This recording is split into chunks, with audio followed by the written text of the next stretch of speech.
So, Manchester United fans, that game went pretty much as swimmingly as possible against Brentford. But here are the 5 things we learned from Manchester United's 1-0 win.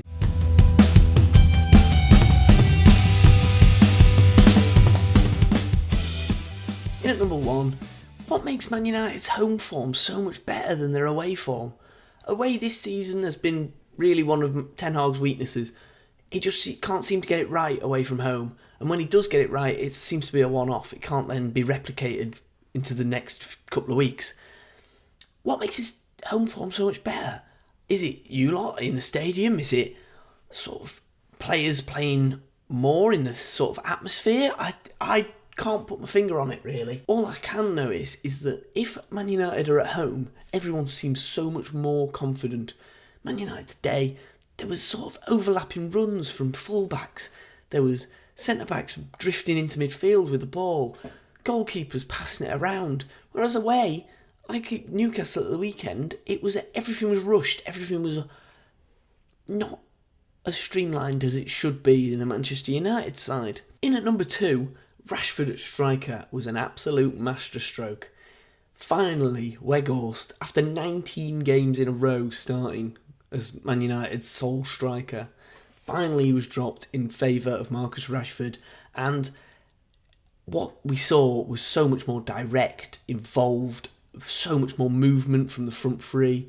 The play was so much more interesting to watch as a fan, and I think it's got to continue, really. I think Weghorst's time as the starter for Manchester United might already be over, and I mean, it was never going to last that long. We knew he wasn't this long-term Manchester United striker, so I think we all saw it coming, but Rashford was energetic up there, and some of the movement they made just transformed the front three.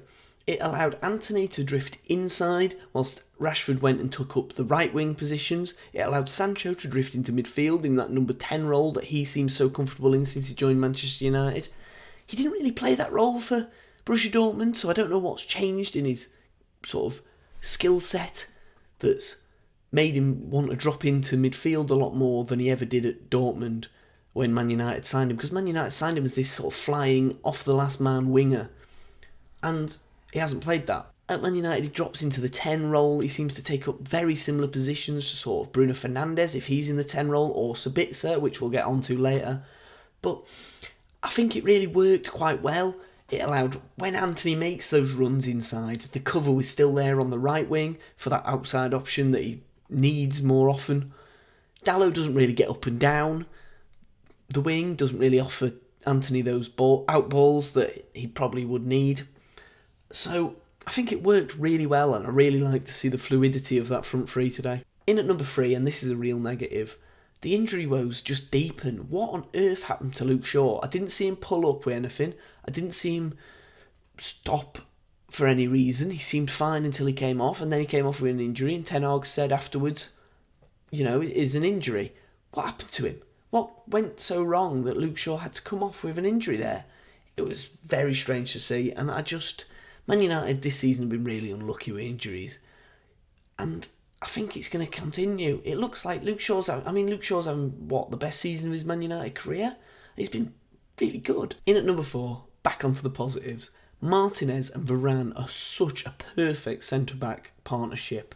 They seem to equal each other out so well. What Martinez is good at is what Varane lacks in his skill set, and what Varane is so good at is what Martinez lacks in his skill set. Where Martinez brings this aggression, this sort of diving into challenges, this geeing up the crowd, Varane sits and is a lot more calm. I guess that comes with playing next to someone like Sergio Ramos for most of your career. And I mean, that's what Martinez sort of brings. He's aggressive like Ramos. He steps out of the defence like Ramos and steps into midfield.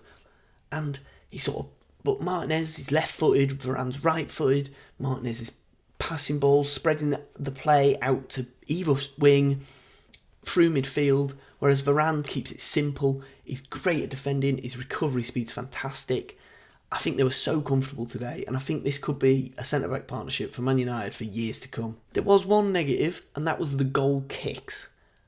I just didn't really understand it. It seemed like Martinez was rolling it to De Gea for then De Gea to just clear it up the pitch and Martinez and Varane to be miles out of position. Very strange thing to see. Let me know in the comments if you thought there could be a tactical difference to that, but I couldn't see one. And then in at number 5, last but not least, Bruno Fernandes played a really defensive role today. It was sort of part of Erik ten Hag's midfield shake-up that we said was necessary after the Newcastle loss, which was just embarrassing in midfield. Newcastle overran Man United in that midfield battle. And I said, and lots of the MEN's writers said, something had to change in midfield. I thought it'd be Fred, so did many other people. And Fernandes, but Ten Hag went for the same midfield basically. And Fernandes dropped into a more defensive role and allowed Sabitzer to push up into the number 10. And that meant Sabitzer could make those last minute sort of late runs into the box, and he didn't get his reward today, but you could see the thinking was there and the ambition was there from Sabitzer. And I said earlier in a different video on our channel that Sabitzer had until the end of the season to prove to Ten Hag that he can do a job for Manchester United next year in Ten Hag's rebuild. And I think he might have just proven it. I think this is the system that Ten Hag, when he came in, obviously he wanted De Jong so badly. I think this is the system that Ten Hag would have played had De Jong signed for the club all year. I think Fernandes would have been the number 10 and De Jong would have played Fernandes' position today.